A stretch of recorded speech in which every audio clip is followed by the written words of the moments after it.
श्रीचन्द्रनाथाय सुरपूजिताय श्रीचारुचन्द्राननशोभिताय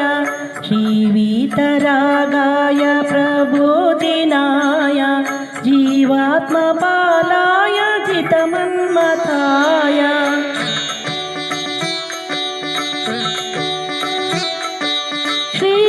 श्रीसत्यसम्भूत गुणवारिधीश क्लेशविनाशं भवदुःखहारं श्रीविश्वलोकेश निरञ्जनात्मं श्रीशान्तिधामं जिनसलिलरूपम्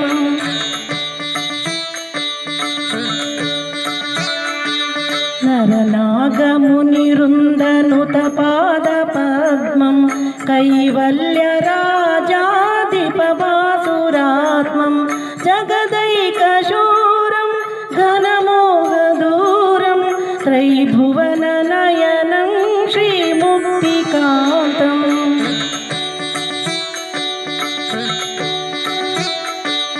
अक्षयं शाश्वतं निर्विकारं जिनं नित्यामहिमात्मनं मोहतमनाशनं शुद्धनं ज्ञाननं लोकनाथेशं बुद्धाबोधात्मनं मोक्षकान्तेशम्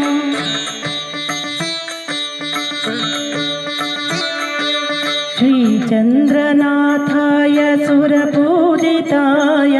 श्रीचारुचन्द्राननशोभिताय श्रीवीतरागाय प्रबोधिनाय जीवात्मपालाय जितमन्मथाय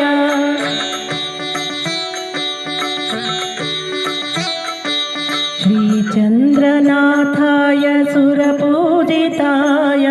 श्रीचारुचन्द्राननशोभिताय श्रीवीतरागाय प्रबोधिनाय जीवात्मपालाय जितमन्मथाय जीवात्मपालाय जितमन्मथाय जीवात्मपालाय जितमन्मथाय।